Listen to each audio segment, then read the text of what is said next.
Hey, friends. All right, welcome back to another episode of Friends from Work. I'm Kyle. He's Robby. Robby, how are you today? Anything new in your world? Catch our listeners up on your life. Well, two things immediately spring to mind. We are entering the third trimester period here of. Okay, hold on. Have we even announced that to our listeners? I think I'm realizing we haven't. Let's go! I think Breaking news. Yeah, we've talked about it in various places. I think it's probably filtered out from Kandace's social media posts and things. Point. We are. We're expecting a baby girl on October 29th. Getting close. But, hey, maybe she comes early and y'all share a birthday. October 20 for the win. Congratulations, man. I'm excited for you. I think being a girl dad is the best. So you're going to love it. It seems pretty cool. Kandace is doing great.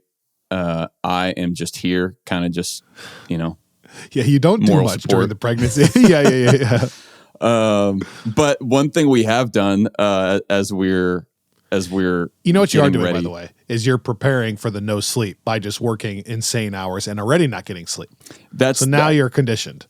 Yeah. Well, honestly, yeah. Kandace was like the one thing that on the one hand, it's been great because I have had a crazy work year, which means I've sort of been able to front load a lot and hopefully buy some time in November. But the flip side of that is I'm going to be entering this period that is like a famously low sleep period already at sort of an extreme sleep deficit that I just cannot seem to recover from. Yeah. I mean, the positive is even if you come in extremely charged, it's going to wear off. Like one day in, you're tired anyways. So. Yeah. Yeah. And, I think I would rather be tired staring at a small human than tired staring at a small screen. Yeah. So I think, all things considered, maybe it's it's setting positive expectation. trade-off. Yeah. So it's like, it's actually a move in the right direction. Yeah. You're going to love it. Yeah. It's kind of just been planning for the next phase. It feels like it's coming really quickly now. Now that we're sort of something about like hitting August to me always feels like a real, like the countdown to the end of the year kind of starts. Oh, I think that's fair. I feel that too. July firmly feels the middle of summer, Yeah. Yeah, once August starts, it's almost football season. You start thinking about the weather getting cooler. Mm-hmm. Yeah. Yeah. Which is also so strange. It's like people talk about how, you get older and you've got less time. Like as there's more time behind you, then like the way that you experience time changes. And so everything moves more quickly because it's all like a smaller percentage of your life to that point. Sure. And I think that it is weird, like even in high school, you hit August and it's like, oh, this is the start of the school year. And then it's like, by the time you get to the end of that first semester, same for college, really. It's like, wow, this has been like a lifetime, like you feel like you've been in that grade or in that year or class or whatever forever. And now I just feel like the time between August and December is just like nothing. Instant, almost. Yeah. Like I look up and it's like it just became fall. But sure. So I feel like that's coming quickly. The other thing I was going to say, and I'm just curious if any of our listeners have watched this. I told you this in San Diego.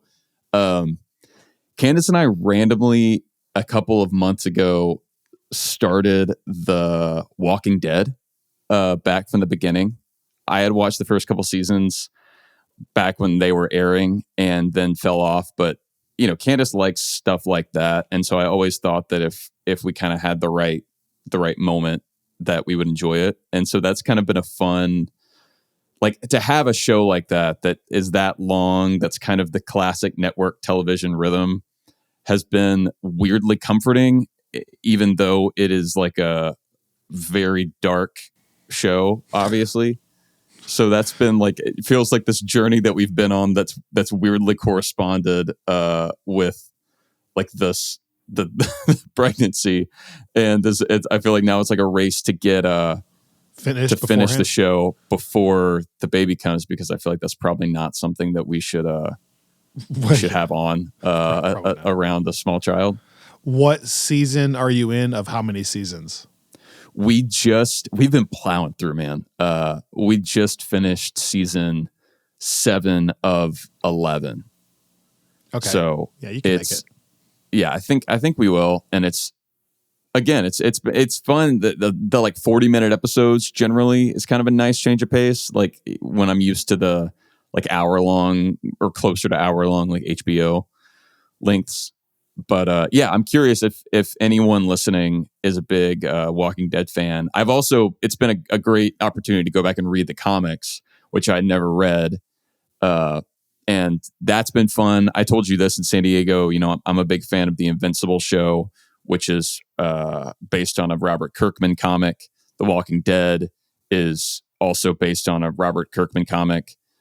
He's also very involved in both of those. He was at San Diego, by the way, but I think that the panel that he did was maybe earlier in the week before we got there. Thursday, maybe. But yeah, so nice. Two things. One a lot more important than the other, but both relevant.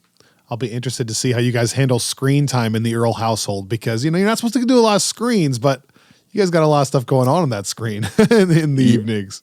We've thought about it, and I think that our plan is, when it comes to like watching things like movies and shows, I think that we are going to really try to confine the experience to physical media, in that like we've got a separate kind of TV game room area, and I think that like we've been meaning to get a Blu-ray player, because we have a lot of stuff that's been on disc from either old your DVDs PlayStation that we've had, or but like for a room in there that's like, I think that's one thing that it's something about the endless options that come with streaming services, and the autoplay and the recommendation, and the like even if you click on like the Marvel section of Disney Plus, it's like it's clearly designed to capture like a kid's attention. Like it's very colorful, and like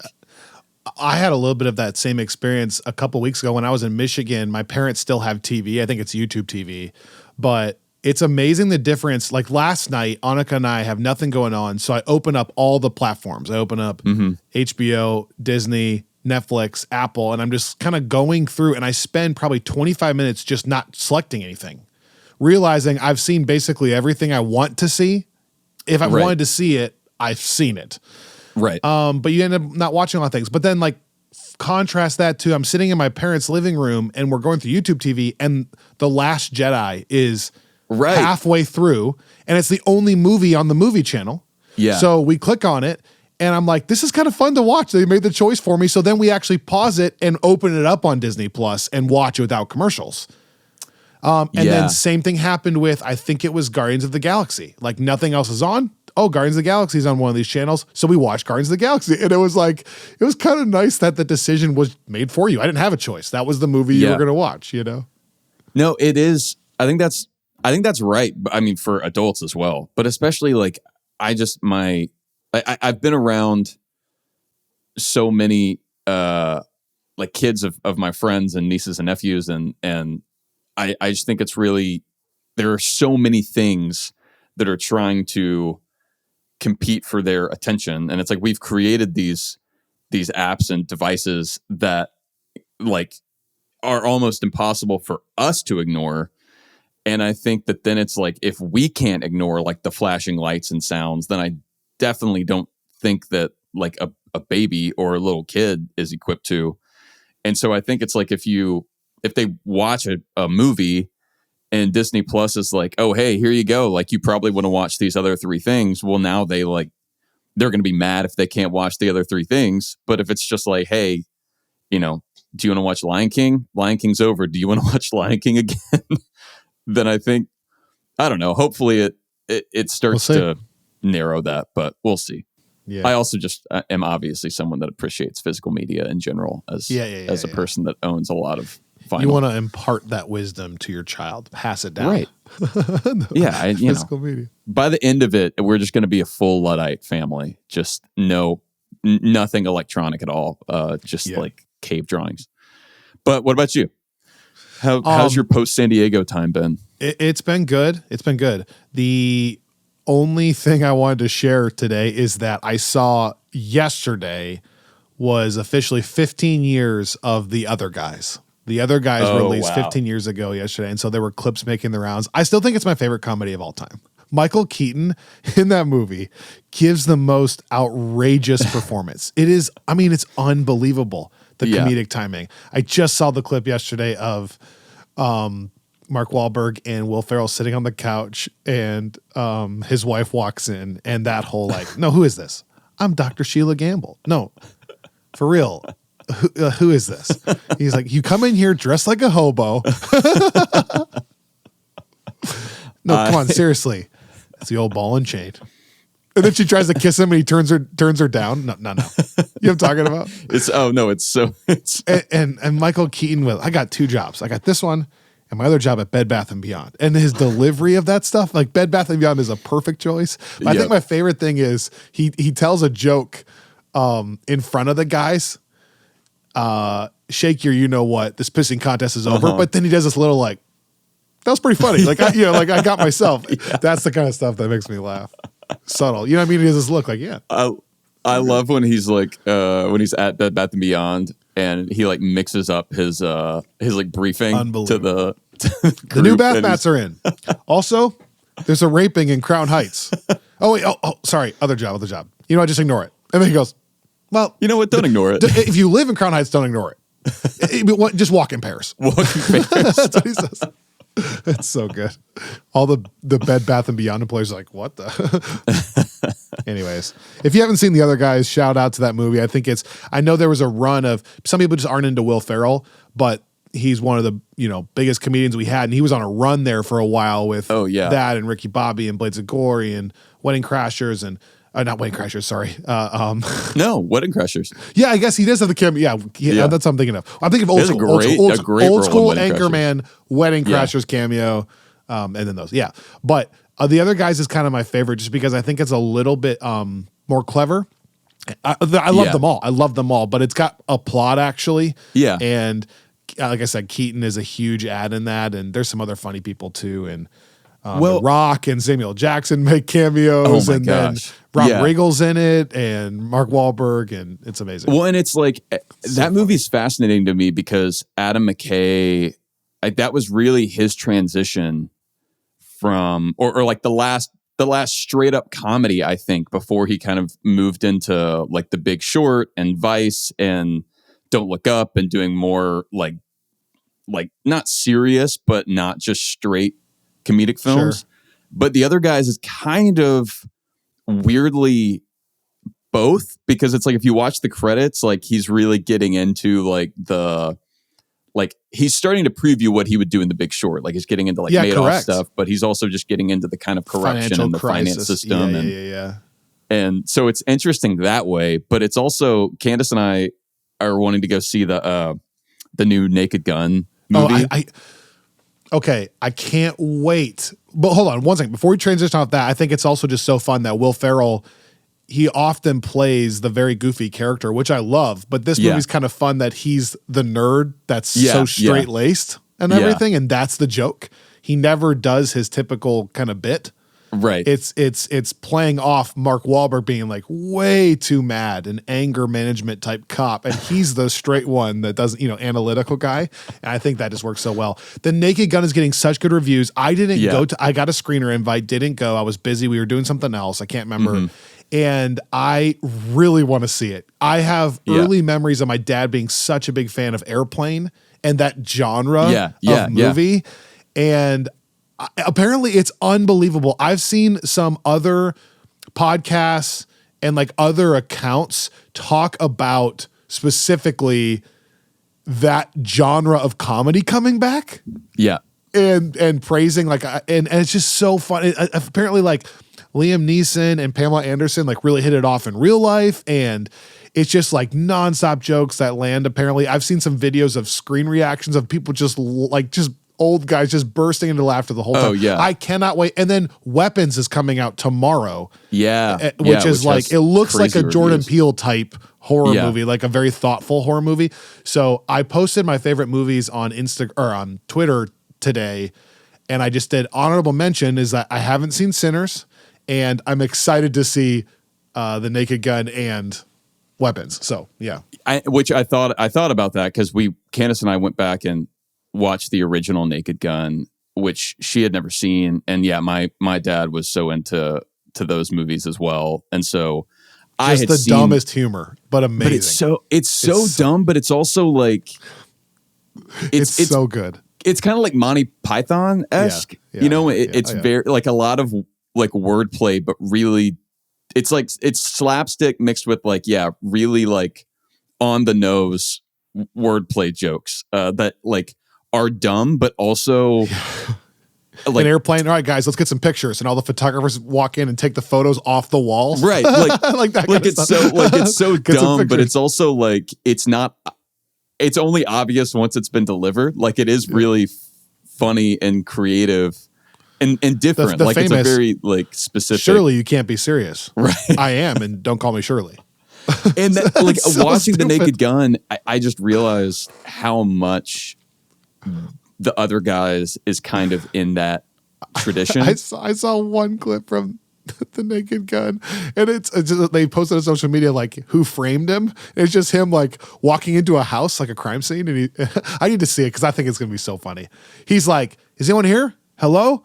And it's all these things like he steps in some blood that's been placed, and he's like, "Oh, what's this?" Then he there's a note that says, "Pick up this knife."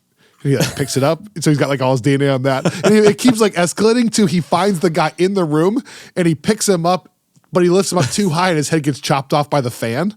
So now he's holding the dead body when the people come in with no head. It's like that kind of stuff where it's like, yeah, it is very. The other guys does play off that humor for sure. Yeah.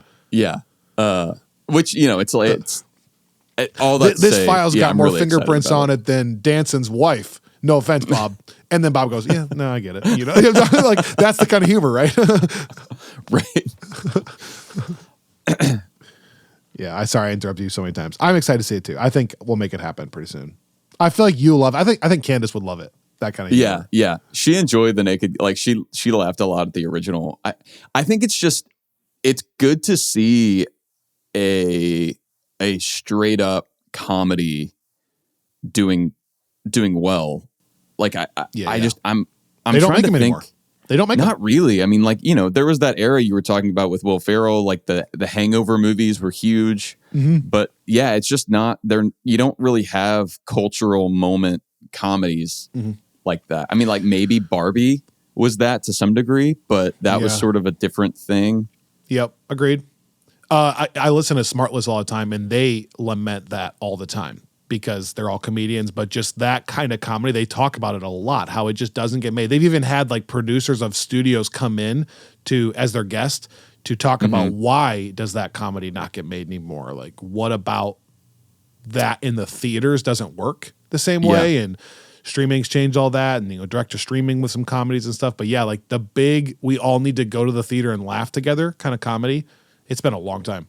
For sure. It does. It feels like the emphasis, which will maybe lead into some stuff I want to talk about today as we're kind of catching up. But I think that there's been for a while such an emphasis on now that we can watch these things on streaming so quickly, and now that there's so many options, let's only go to the theater for the big action movies, like the big things that are going to feel like. I mean, we will have that conversation sometimes. Like, is this the kind of thing that we want to go see on the big screen? And what we normally mean by that is like a Christopher Nolan movie, a superhero movie, like a big sci-fi movie.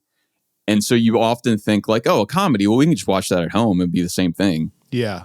But I think that there is some loss there. I think even back to like the Office watch parties, it's just more fun when you're all laughing together. Yeah. You know what I mean? We'd have 12 people over just to laugh, and then the jokes are funnier. Oh, for sure. So yeah, we've lost that. I'll support it. I'm going to go in the theaters. I'm going to be back in Michigan actually in a couple of weeks, and there's a fun theater there that does the dinner thing. It's only like 4 rows. I'm going to go to that, and I'm going to watch the Naked Gun. Okay, I have 5 other topics in this new notebook, my first page in my new notebook. 5 other topics that we're just going to blaze through. Today is basically a catch-up episode, but don't let that minimize the importance of it because these 5 topics are all pretty exciting. So in order, Robby, I want to say a little word on San Diego Comic-Con. Robby and I, as you've heard a million times referenced, got a chance to go to San Diego Comic-Con as press, and it was an experience. It was definitely a learning experience. First of all, it's way bigger than I thought it would be. I know it's big, but I didn't realize it basically takes over that whole western part of downtown. They have roads closed. People are at all the restaurants, 10 blocks up. We walked past the baseball stadium and still had waits at restaurants that far up. They have pop-up stands and trucks outside of the conference center as well. And then the conference center is like 40 ballrooms essentially, where you can see there's almost something going at every second in every ballroom with just thousands of people walking by wearing cosplay and all these different outfits. It's a wild experience. I think my biggest takeaway, Rob, and I said this to you while we were there, as someone who's not fully in that world, because admittedly, a lot of the studios, the film side of things, weren't there this year, which is more my scene. Which is also rare for San Diego. That's normally a big, at least in recent years, a big piece of it. But we've mentioned this before. I can always appreciate just being around people who are passionate about things. And it struck me that this is their Super Bowl. The writers that are coming for this thing and the 50 people that sit in on some tiny, artists panel, it was cool to me to see how excited the people were that were asking the questions and just the chance that these guys get to be there and talk about it. So I said to you, it's just fun that they get a platform for a week where they're a huge deal. And this guy may go back to his small job and wherever, not, making tons of money or doing it. But for 1 week, they're celebrated to a crazy large degree. Yeah. Which is really fun. It is fun. And it kind of gives you, I'm biased, but I really do love the comic side of Comic-Cons. Wow. Hot take. that in New York, but that's the thing is like people talk about how a lot of them become more just like pop culture conventions, which is also great. And I love all that too. But I think that one thing that's nice about the actual comic part of it is those are made, like we've talked about, by just a handful of people, and you can have them there and there are very little frills. It's really easy to have like substantive, meaningful conversations about the work that people are doing. Whereas the stuff with the studios, there's just a lot more kind of production around it. Like you're not going to just wind up talking to someone that's writing Peacemaker. We were sitting in on a panel and Dan Slott is sitting next to us. Right. So you can just quick say, hey, Dan. Blah, blah, blah, it's like, and that's you. I mean, we like rode on the escalator with David Marquez. Right. Like actually a lot of friends of the show that we saw in kind of various capacities. And it's kind of extra cool when you start seeing the studio world merge with that a little bit. Like with Fantastic Four, Marvel released a behind the scenes of these comic creators getting to go to the set and like get a really full experience. Really cool video you can find on YouTube. But on that video, you see Dan Slott, who we talked to. You see Chip Zdarsky, who you're going to hear from next week. Yeah. There was probably 4 Ryan friends North. of the show, on that thing, and then getting to see them at San Diego Comic-Con is kind of fun. It's that extra bonus interaction you can see. And by the way, we didn't even bring up just the insanely large, sprawling center convention. Basically the pop-up area is jam-packed for probably a quarter of a mile. That's not a joke. Yeah, yeah. And you got I know a video, I think, of like the crazy Lego setup of the convention. Somebody built the convention center and the interior of it with Legos, including all the stands and people walking by. I got some pictures. I posted that. Marvel Studios had a cool pop-up where we met Herbie. Very cool. Yeah. Meeting Herbie was awesome.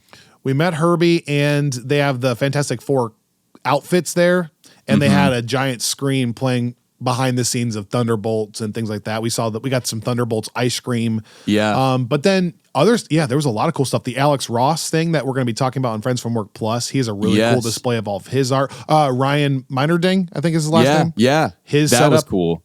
You can see the actual Marvel Studios hand painted artwork that he has like as conception art, but it's basically like it's exactly the same. It's what they used. Exactly. And it's like what if you're listening to this and you haven't heard it, if you go back a couple of years, we interviewed Andy Park back in I guess 2022, and he has been part of Ryan Meinerding's team for a long time. But I think often they will sort of split projects, where like Andy's handling this upcoming movie or show and Ryan's handling this one. And so it was really fun to see Ryan's stuff, because we've seen some of Andy's and talked to him several times. But yeah, that's the thing, is there are just so many, like every time I'm there, I'm struck by, even if you never go to the panels, there are just a million different things to interact with. And so, yeah, if you have any interest in that stuff at all, like, and especially San Diego, because there is the pop culture element, it's really fun. And the costumes that people pull off are wildly impressive. Remarkable. I do want to say before we move off of that, one thing that we got to do that is really unique to San Diego is go to the Eisner Awards. That's right. One night. And which is that cool. is, for people that don't know, it's billed as kind of the Oscars of comics. Like you're saying, this is sort of the opportunity for these people to have their work recognized, and it goes all the way down. Like you have be celebrated writers, artists, colorists, letterers, like everyone that's involved, and even to like the actual editions of things that are put together. Like there was an artist edition of Batman Year One that won several awards just from like a design and packaging standpoint.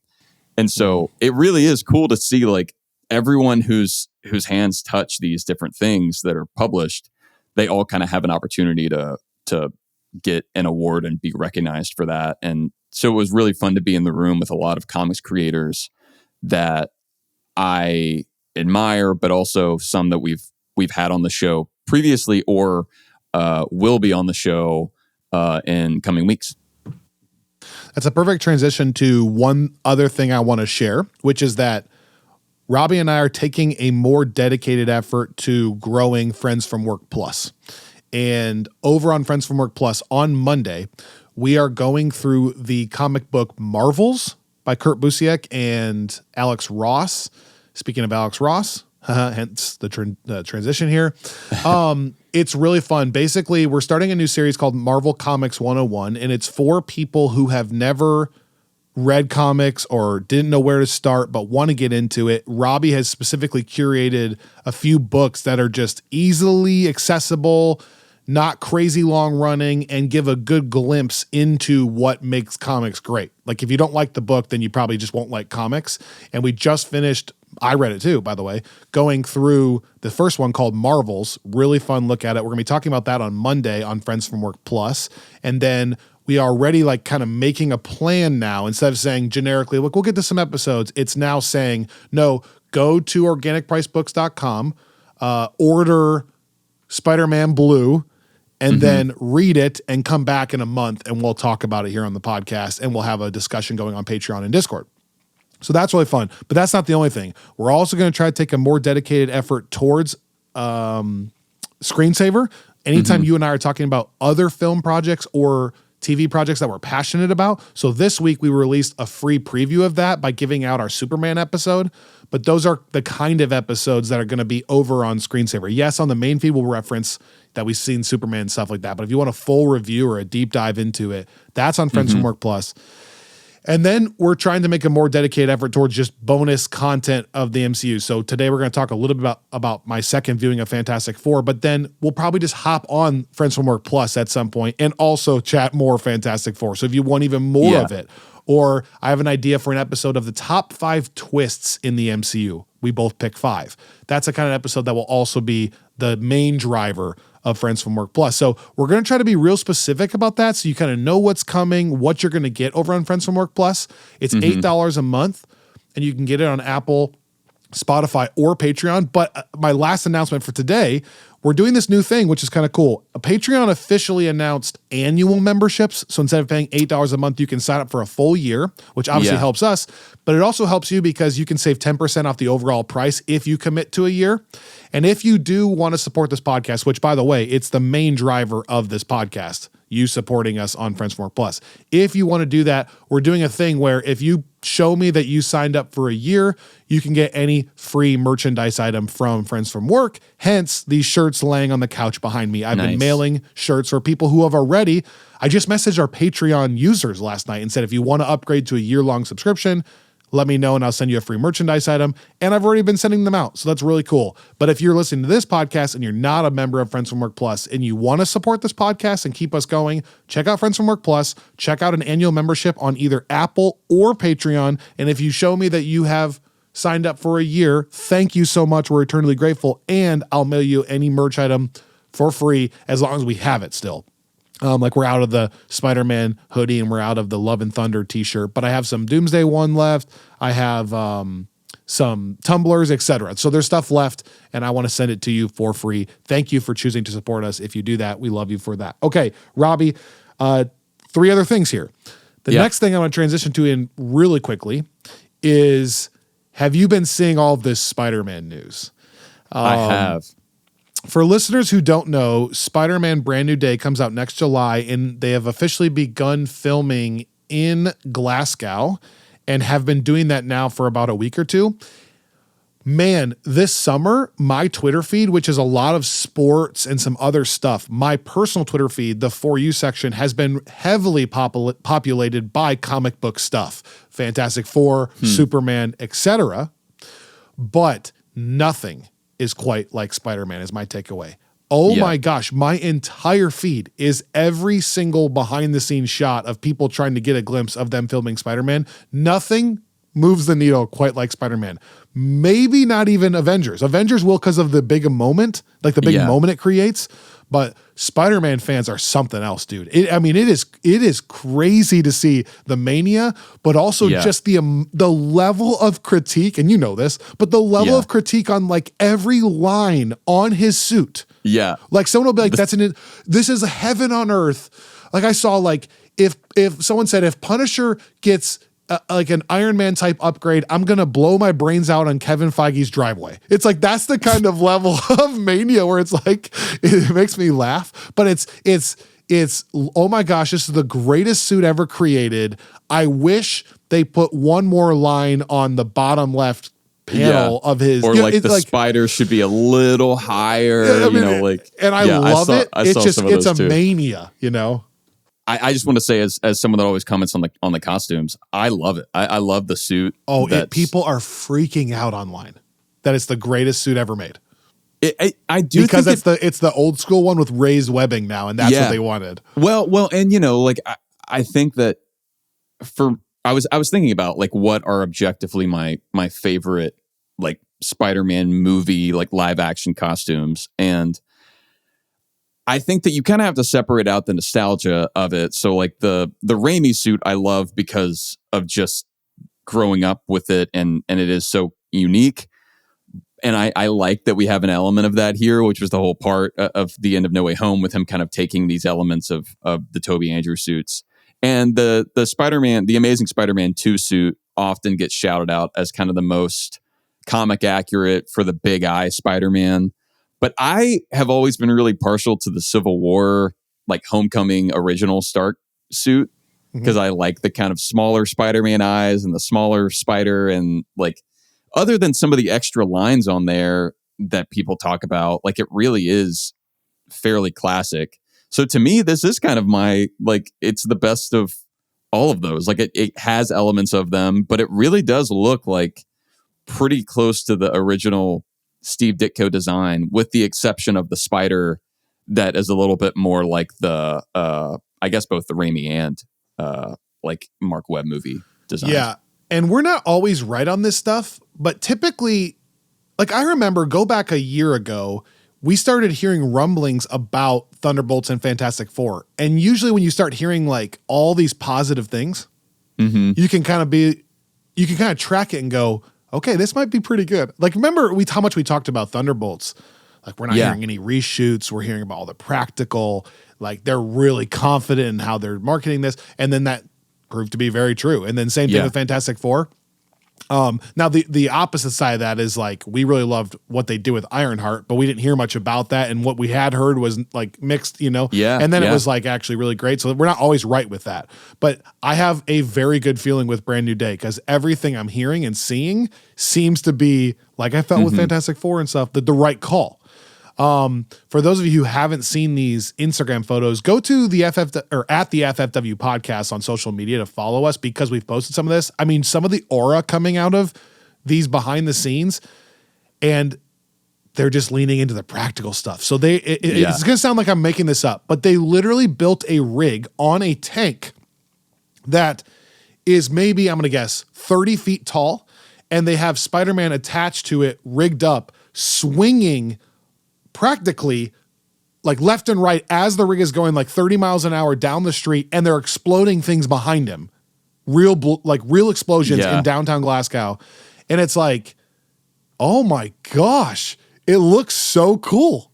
For Spider-Man fans, it's back to practical swinging sets and outside in the city doing it. It just feels like it's going to be awesome. They're following up on Scorpion. That's the other thing. I saw He's that. Gonna be in that movie. Mark Ruffalo has now been confirmed, right? Yep. Since the last time. Punisher and Hulk are confirmed, and Scorpion confirmed.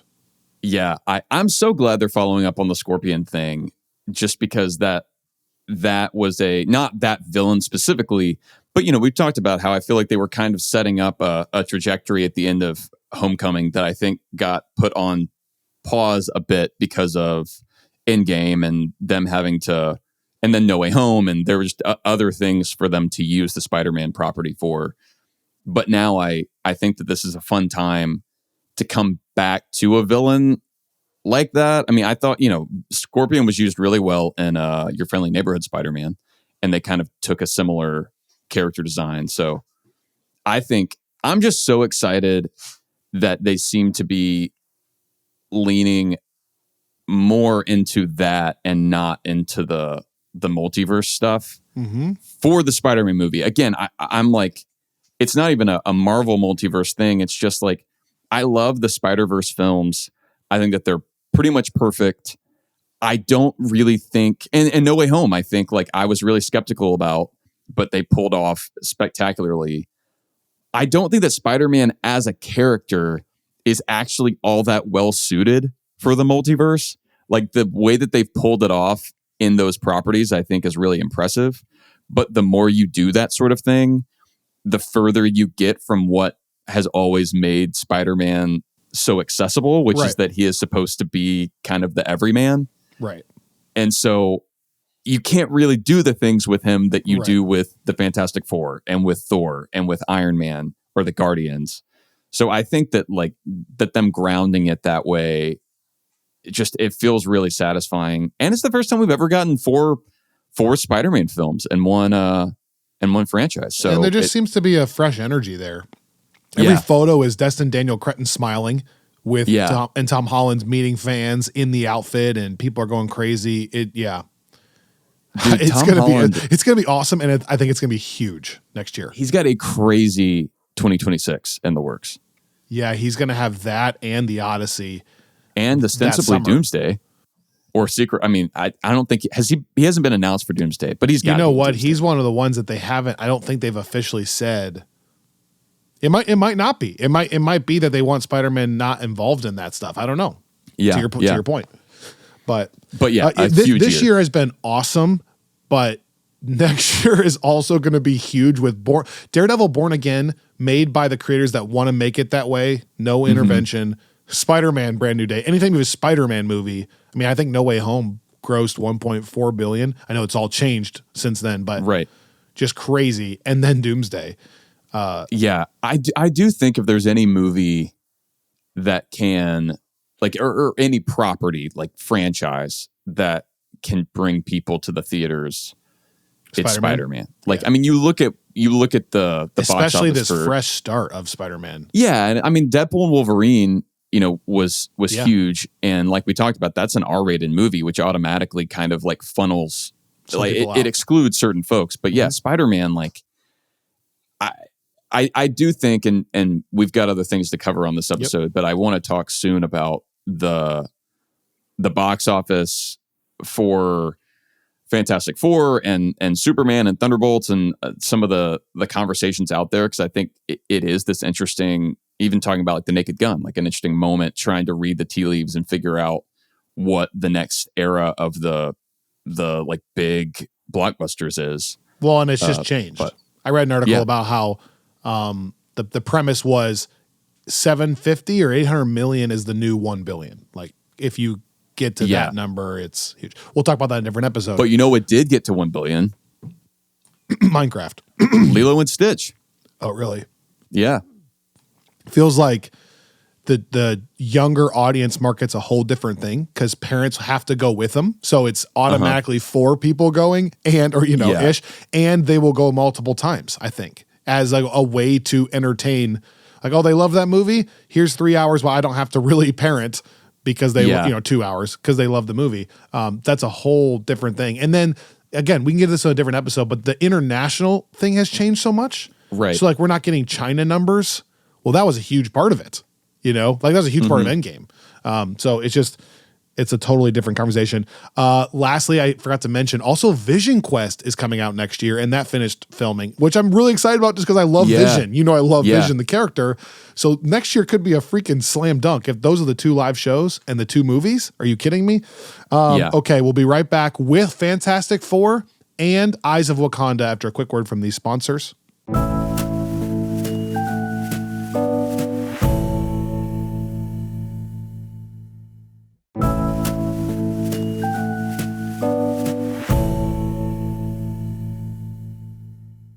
And briefly, 2 other things. Our 2 sponsors of this podcast have 2 new things. One, Organic Price Books has officially rebranded as Panel Bound Comics. Panel Bound Comics. By the way, if you still go to organicpricebooks.com, they own the domain, and our promo code still works. Nothing is changing other than they are rebranding, doing the same stuff with some new artwork and some cool stuff to Panel Bound Comics. So if you hear us talking about that, know that it's the same company. Yes. And I do want to say, just because we were just talking about this, they have some new art books that they've been stocking, which is a little bit different from going and getting comics. These are kind of like half coffee table books, but also like legitimately informative in some cases, and just like great compilations of certain artists' work. One of them that they have is a book called How to Paint Characters the Marvel Studios Way, which features the Ryan Meinerding, Andy Park art that we were talking about earlier. So if you were listening to that and that sounds cool, you can go on to Panel Bound Comics, which you can still get to through organicpricebooks.com, and get that. They also have a bunch of other art books that I've been meaning to shout out for artists like David Mack and like Alex Maleev, artists that we've talked about in various contexts. So this is my non-comics pitch for Panel Bound Comics. Yeah, I'm just looking it up now. Yeah. Oh, and then the other thing is homage.com. As you're going into football season, it's time to get your football gear. They have some great stuff on there. But the shirt Robbie's wearing is the same one I have. Actually, Anak and I wore that shirt, matching shirts to our second viewing of Fantastic Four. And specifically, I'll say if you're going to buy something from Homage, use the link in our show notes, because then that tells them that we sent you and it helps us and helps you. So they have some great Fantastic Four stuff there on there now, including the shirt Robbie's wearing, and I'm trying to pull it open. But yeah, Pete got a kind of a different one, like a totally different vibe, like a throwback comic panel type thing on a shirt, white shirt. That's really cool too. So they have some cool Fantastic Four stuff, and like we've said, a bunch of like Avengers stuff that I haven't even really tapped into yet. So I went to Fantastic Four for a second time. First question: have you seen it a second time? I have not. I've been trying to set up a time for Kandace and I to both go, but she's been traveling so much with work, and I'm kind of waiting for her to get back and be able to see it before I go my second time. I couldn't be higher on this film. And I kind of want to pair it with Thunderbolts. I couldn't be higher on the two films for me. They are like Thunderbolts and Fantastic Four on a second viewing. It's the perfect glimpse into two different corners of the same universe that I love. They made a grounded level, street level movie as well as you can make it. And I love that side of it, the Winter Soldier side of it. Love it with like the clever wit, just the right amount. It's funny, it's endearing with a really important message, and it looks amazing and it's thrilling. That's like the Marvel Studios way. Yeah. But they also have this branch that started with like Guardians of the Galaxy and Thor Ragnarok, where we a little bit get cosmic, and Fantastic Four is the best version of that. It's the best version of a totally different kind of movie. There aren't many jokes. The jokes that they do shoot off land. They're all funny, but it's not like overly jokey, but it's totally cosmic and it's comic based. It's ridiculous in what they're trying to do. And it's just awesome. And it's what I love about Marvel Studios. Both times I went with Annika, my second viewing, and I love watching these movies vicariously through someone. So I'm like kind of watching and I'm turning my head looking at her too. And it's just so fun to relive the emotions through somebody else. And both of them only increased my enjoyment of the movie, because there are things you pick out and then you get to see how other people are reacting for the first time. And on that note, not box office discussion, but this is the first movie in literally 3 years, probably Spider-Man No Way Home, where I got a text from my parents where they said, just leaving Fantastic Four, we loved it. Like that they went on their own. I didn't text them and say, you need to go see this movie. They just thought they wanted to go see it. They saw it and they loved it. And Kyle Cousins sent me a picture from the theater watching Fantastic Four. And it's like, the elusive Kyle Cousins. Right. But my point is, those are our markers, you know, like those are markers. Yeah. Now, Micah and like Pete hasn't texted me. Like, it's not everybody. It's not the same as what it was with WandaVision or Endgame. But with some movies like Deadpool and Wolverine or Thunderbolts, I didn't hear from them at all. And with this movie, I'm starting to get those trickle, like those texts and comments. That was easy for me to say. Those texts and comments started trickling in from people that are what I would call like the casuals, which is kind of fun. Yeah. I even saw, I think you posted something on our Instagram about the movie at one point, and I noticed a friend of mine that I have not heard talk about Marvel in years, or really ever, honestly. I didn't even know that he was that into it. Commented that he can't stop thinking about the movie, which I thought was also just kind of a sign that, again, for the people going to see it, I think it's hitting and sticking with them. Again, we can have the conversation later about this and Thunderbolts, because we're at this sort of weird spot right now where we have these two movies that I think are pretty much universally nothing is universal in the comic book movie community. Everyone hates something, but they are as close to universally loved as I think you can get. But also, like, you know, they're having these conversations about people not going to see them. But it's still going to get 500 or 600 million, so it almost makes me mad to have the conversation. But I get it. It's just stuff has changed. But yeah, I'm with you. In terms of it's like Bob Iger wants to hold those up. He keeps like speaking and saying like this is the new era, but they're technically smaller than Quantumania.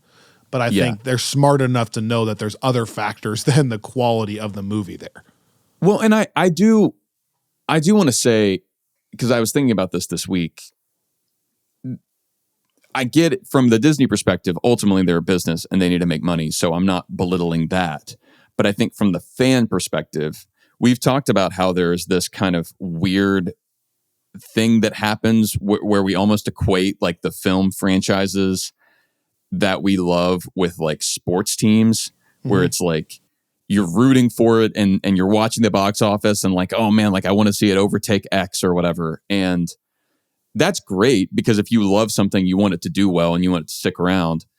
But there's also it is possible for Marvel Studios to make really great movies that make enough money for them to keep making them, that aren't also the biggest movies in the world. Like, that's an okay outcome. Like Yeah, right. there's actually no reason why they need to be the biggest movies. Like that in no way changes my Yeah. experience watching them, you know? Right. Literally, from a fan perspective, I wouldn't change a thing between the two movies. I wouldn't. Right. It's as good as we can eat. So Yeah. that's to your point. Yes, if it's the number one movie in the world and it makes 1.7 billion, our life's a little easier as a podcast like Disney, Sure. right? More people are Right. tuning in, maybe more people subscribe. That's all probably true for sure. But as a fan, it doesn't really matter to me, which is why I think I almost get frustrated because like I don't care about the conversation as a fan. I understand the business and what it means for the future, but yeah, as a fan, I want the talk to be more about the film and how awesome it is and what Galactus sounds like versus, you know, did it do well on Friday in the second week? I don't care. No, I don't that's care. what I mean. I think that there's just this weird thing that happens where it becomes a conversation about like, let's all read the tea leaves and figure out like, okay, what about this didn't work and how's the studio going to respond? No, and it just becomes worked. like a no, exactly. Like I think it's just there's a point where I'm like, why? It's something about the online culture of it all where it's like everyone becomes an expert in all of these things, which is fine. People know way more about how that stuff works than I do, but I do think sometimes it can kind of create like it takes us out of the role of just an audience member. It had a 65% drop on the second Friday. What does that mean? Are we totally broke? It's like, what the heck? That's one day. Like who and who cares? It doesn't also like we're not like it's not an industry that we work in. Yeah. You know? Also, by like, the way, just... I don't know if you saw this. Marvel found a way, Disney and Marvel, they made $170 million on their partnerships with Pop-Tarts, Little Caesars, and whatever. So they made this like a kind of a new thing. Remember those like little commercials where the Fantastic Four are fighting a monster for a split second and then it's a Pop-Tart show up? They made $170 million on that. Wow. So maybe that's the new era. Like you less from the box office, but because they did those commercials, they basically covered their marketing budget with the pay from those commercials. So if the movie costs, I don't know, and this is where people know all the numbers and I don't know all the numbers. Well, let's say it costs $200 million to make and they can make $170 million of that back-ish from Pop-Tarts or whatever. Then if the movie then grosses $600 million worldwide, Disney is ecstatic about it. Yeah. So even on that front, I don't think it's like people want to pick like a one-day drop-off and then talk like it's doom and gloom. Anyways, about the movie, I'm going to make a couple statements here. I think it's maybe the most impactful musical score in the MCU. I'm serious. I was sitting there thinking the entire movie, like Interstellar, is driven as well by the music. When you start off, and I'm not going to do any spoilers, but when you start off the movie and it's kind of like the montagey thing, it's very like classic 60s feeling. You get some space stuff that feels super intense. Like anytime Galactus shows up or Silver Surfer, the music changes in tone, but it's loud and it's driving the intensity of the scene I'm talking about in space. That's like one of the best scenes, to be honest, maybe the best scene Marvel's ever done. I think it's one of the coolest. Wow. It's up there. It's up there with one of the coolest scenes ever. And then just the whole time the music is droning, and I can't talk spoilers because if you haven't seen it, you should go see it. But I mean, I think like Endgame or some of the other Avengers movies would be the other push, and I agree, and I think that's the case. But that's also a lot different. It's a lot different, and even those, I'm not sure. I think of the music the whole time. Like I think of like Portals is such a moment, and The Real Hero is a moment, and I think of these moments. Yeah. But when I think about Doctor Strange and Spider-Man talking on the ship in Infinity War, I can't hear the music in my head right now. I'm not thinking it that way. Yeah. This movie is kind of throughout the whole just a barrage. So shout out Michael Giacchino. Even if it's not the most, it's a top 10 musical score for them as far as the way the music impacts the film. That's my first major hot take. No, I think that's fair. I want to. I know we're not going to talk about this, but I have to say I've been listening to the Superman score so much. And the Fantastic Four score is so good that both of those movies musically, I think are really, really great. And so if you haven't checked those out on Spotify or wherever you listen to music, I would encourage you to do so. The Superman score is great to work to. My second hot take is that Thunderbolts and Fantastic Four, for totally different reasons, are the best looking movies that Marvel Studios has ever created. Woo. There was some complaints about the CGI on the baby. And this has been such an interesting discussion to me because Vanessa Kirby came out and said that it was a real baby 100% of the time. That they had a real baby. Okay. On set. I didn't know about any of these complaints, by the way. Okay. Well, just some people talking about that. And it didn't bother me at all. And I think even just getting in the weeds of it is a little bit like the box office discussion where like, okay, your takeaway from that movie was the baby looked a little weird, like after everything you saw. I do think there's a little bit of weirdness in question when the baby is being held by the Thing. And I think it's more because the Thing is CGI'd holding a real baby. So getting that depth might be a little bit tricky, but I don't think it's necessarily the baby CGI'd there. And like at the end when the baby claps, that really happened. The baby really clapped. Oh, wow. They didn't like coach it to do that. So I don't know, like I have no doubt that there was a real baby on set 100% of the time. Who knows if they still had to, affect something or change the reaction of the baby or the Thing is CGI'd. I mean, there's some question, but who cares is my point, but it is an interesting thing. Other than that, what an experience for the visual aspect. Holy crap, it just looks so good. And I gotta get to Eyes of Wakanda, so I'm trying to go real fast. The only two things I'll say that caught my eye is that I think teleporting the planet is a little bit of a goofy concept. Like I was thinking like, okay, Reed, like this happens so fast and he rallies the world to do it, but like, do they know where the planet can go? That Galactus can't find it? Do they know that they can land it perfectly the right distance away from the sun, a different sun that is habitable? Yeah. So it's like you made this decision pretty quick, but how do we know Galactus can't then just turn his ship to the next galaxy and move over? So that's a little bit of you got to be like, this is a comic book. Yeah, and it's sci-fi. It's sci-fi. I don't care. Yeah. I don't care. And I just feel like we're supposed to know that Reed Richards has thought through everything, and that's just kind of the like plot right, armor. that he would know what galaxy to send it to, of all people. Yeah, yeah. And then the last thing I'll say that I didn't say as much in the initial reactions is just how unbelievable Galactus is. From the dread building up to him, the visual of him standing up, of the wires coming off him, of him walking around. They nailed it downtown. It never looks funny. It could look funny, but the fact that they use an actual miniature to do it makes it look insanely cool. And then I can't stop thinking about the sound his eyes make. So in a theater, it's already so loud, and they purposely turn it way up like a Christopher Nolan movie when he moves and he talks, his voice is so low. But those eyes, like when he zooms in on Sue, is like, it's so cool. And then his like scanning eyes, it makes me so happy. I can't. The Silver Surfer was also something we didn't talk about enough in the initial reactions. Yeah, because that was pulled off so well.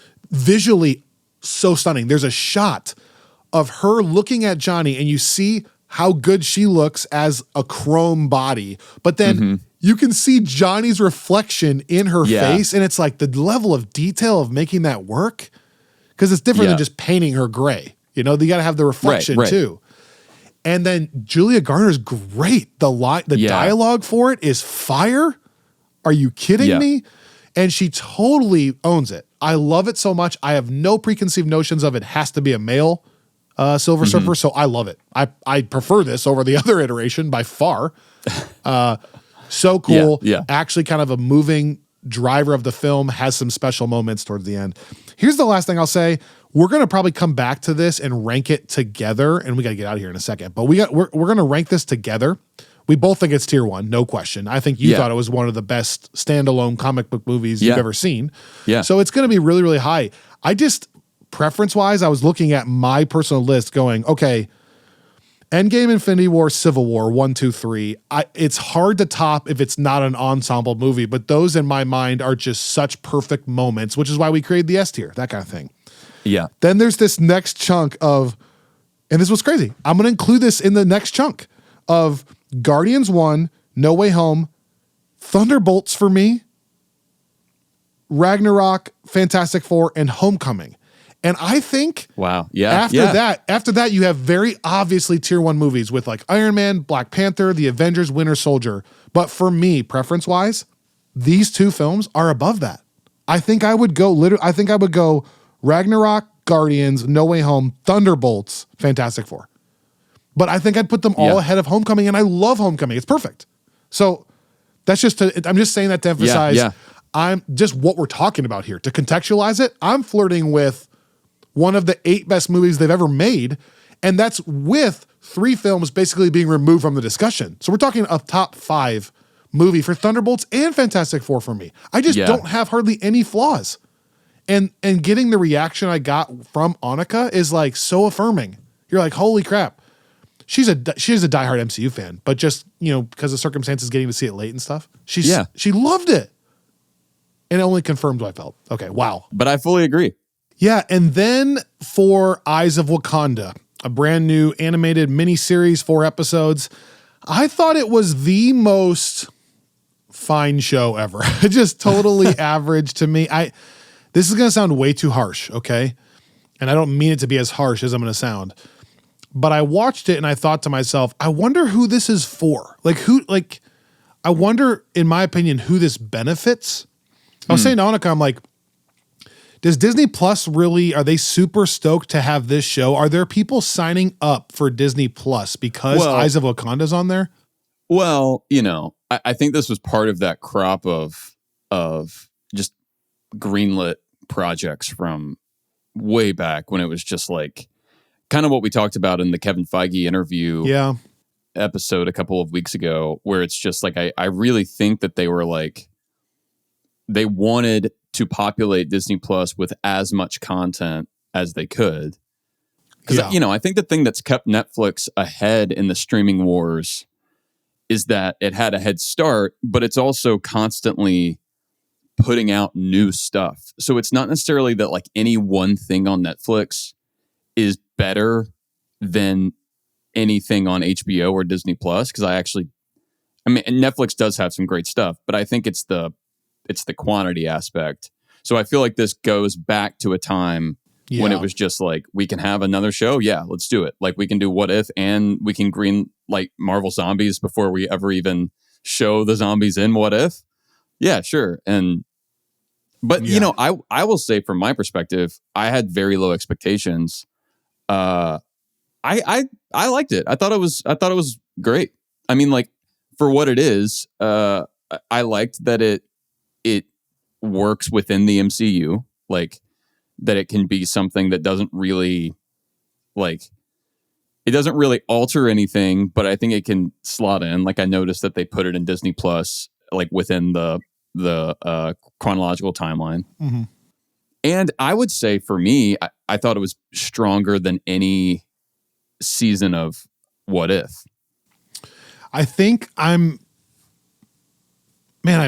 this sincerely and humbly. I mean this humbly. I think it's just, I'm not an expert in this, is what I think. I think it's just not totally my bag. It's not, I don't know. I never get as pumped for an animated thing. Sure. In general. And I don't have like a ton of knowledge on like the animation style, what makes it really cool or unique. To me, it looked kind of weird, but then I'm sure there's some cool thing. I don't know. I don't have a lot to say because I'm not an expert. I'll say the positives. I'm with you. I actually thought the Killmonger tie-in was pretty fun. Yeah. To see that relic and then see him at the very end. I early on in that episode pointed out Donica, I'm like, oh, it's going to be that they need to put it back. And I thought the conception, like the idea of all of these main events or legends of events through the eyes of Wakanda was kind of a fun idea. So going all the way back, I remember hearing that. I thought you would like the Trojan War episode. Yeah, right. Exactly. I kind of like the going back through history stuff with now how Wakanda was involved. That was fun. Yep. Yeah. And I am a sucker for that time period. I thought that, I because of the way that they released it, where it was just 4 episodes all at once and they were all like 20 minutes, it was like I watched it all in one sitting. Same. On like a Saturday morning, I think. And yeah, it was nice. It was like I was never bored. I was like, I thought that they tied together well. Like it was an anthology, but it tied together in a way that I thought was a lot more organic than the way that What If always tries to tie its episodes together at the end of those seasons. Well, like I said, I think picking those different time periods and going throughout all of history, being like, here's how Wakanda was still involved. That's a good way to tie it in. And I was reading that I think the animation style, which is unique, was at least in part inspired by like certain African art styles. So I think that they were kind of trying to carry over the spirits they've brought to the Black Panther movies. I like that we didn't get a ton of Black Panther focus in it. You know, like I thought it was kind of interesting seeing the other aspects of the Wakandan culture. Yeah, it wasn't called Black Panther, Eyes of Wakanda. It was just Eyes of Wakanda. And so, yeah, again, was it something that I needed or was waiting for? No, and maybe it was because my expectations were low going into it. But I think if you are somebody that really loves revisiting the Black Panther movies and really loves Wakanda and like the culture that Marvel Studios has created, like the fictional culture there, I do think that this did a good job of kind of mining that without really, sometimes that stuff, it's like what I talk about with like the Han Solo movie. Like sometimes mining the history of a certain property or character actually like devalues it in my mind. Like I think sometimes you can do more damage than you can do like improvement. But this was not that. I think at a high level, I would probably rank this, like I said, above the What If seasons, in part because, it was tight and the 4 episodes were like, there was never a moment where I was like, oh, yikes. And I think that they knew what they had. They were smart about the release schedule. It's not to the level of X-Men 97 or Your Friendly Neighborhood Spider-Man, but it's also not like laughably worse. Like I don't think it's like, I mean, we can't even have a conversation about those projects at the same time.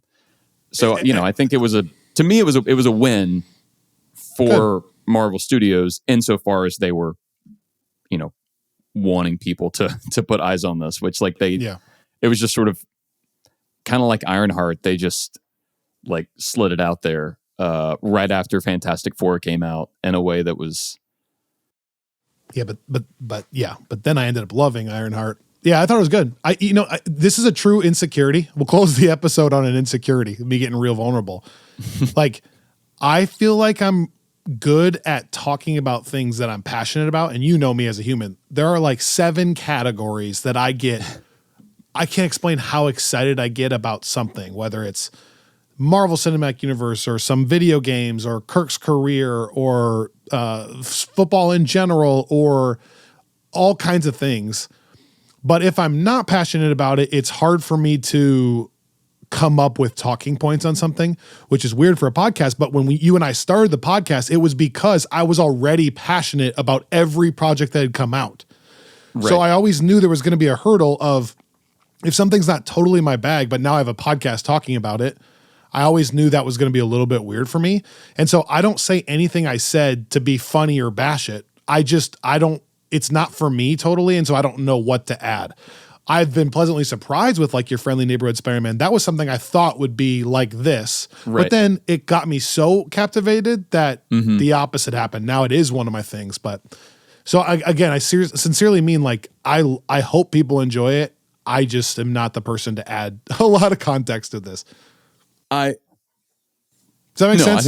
I think that's fair. I do, and I think it's that stuff is project specific. And to your point, I think animated stuff is, for whatever reason, it's like an added barrier for folks. I mean, probably for everyone, I guess. Like as you get older, it's like you have to. There's kind of this level of like, well, is it like a kid's animated show or is it Well, like a good animated show? It's weird that I even say that because the project that comes to my head that got over that barrier obviously was the Spider-Verse stuff. But even then, I think you're right that when it first was announced, I was like, I don't need an animated show.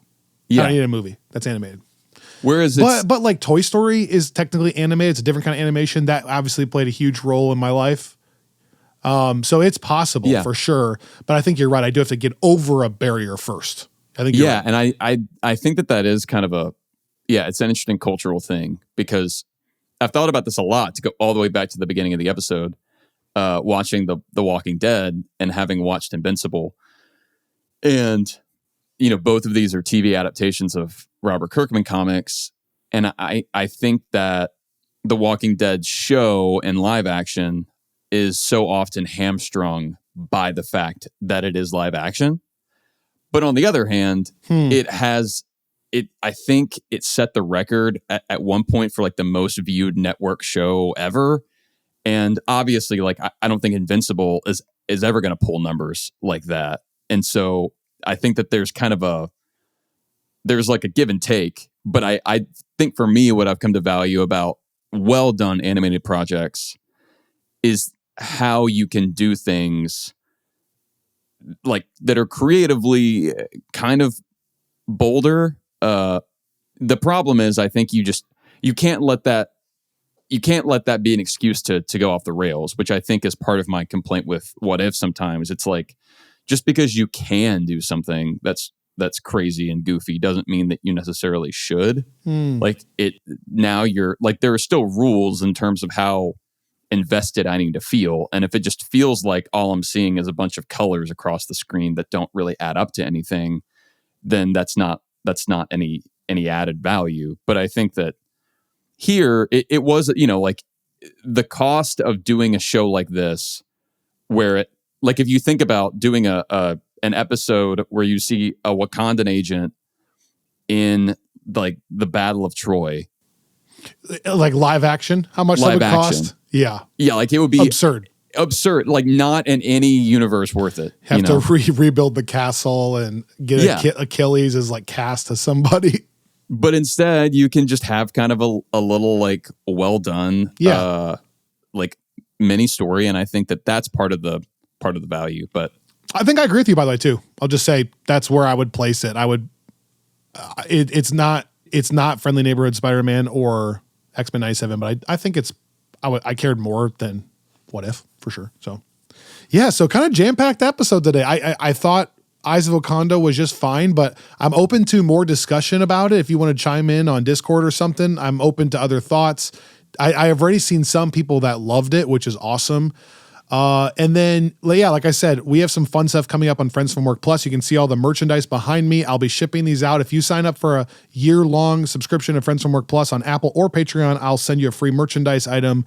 And we're going to be talking about the box office and all of that stuff on Friends from Work Plus, as well as Marvel's coming up next week. So yeah, thanks for listening. Thank you for subscribing. Don't forget those things. And then we'll see you back here either next Monday or next Thursday, when we'll be chatting with Chip Zdarsky, legend, next Thursday here on Friends from Work. Thanks for listening. We'll see you.